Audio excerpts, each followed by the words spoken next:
implications of India's conduct in the last 6-8 months have already been readily apparent throughout the world. That is that our standing has never been lower. The country is frankly spoken about in very negative terms wherever you go. Even countries that are very close to us, are very friendly to us. I have very senior government officials saying to me privately, we want to be your friends. Tell your government not to make it so difficult for us to be your friends. And this is something I hear in Islamic countries in particular.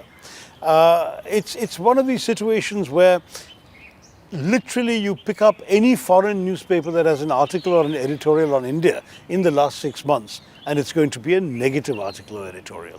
There's nothing positive anymore about our image in the world. So the UN case, as I said, it is an unusual and somewhat extreme step, but it is merely symptomatic of the depths to which India's stock has fallen in the eyes of the world, and that's very sad. Iran and Bangladesh have already responded, Dr. Tharoor. The Iranian ambassador was apparently summoned, and given the Indian government's point of view, you would expect more global governments to join in? You know, I know that there are many governments that have called in our ambassador in those countries and conveyed their concerns, much more than has been reported here.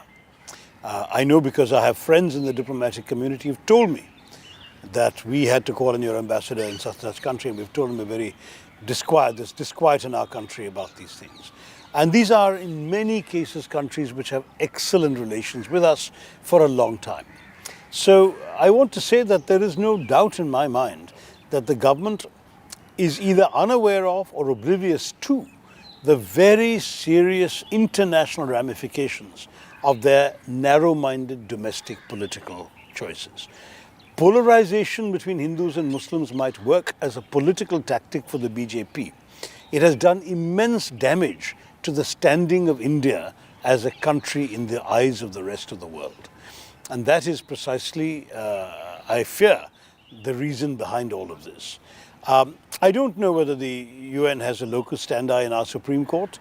It's entirely possible the Supreme Court could refuse to entertain their petition. But the fact that they chose to do it is a very serious issue. And you know, I'm an opposition MP, but I'm also an Indian.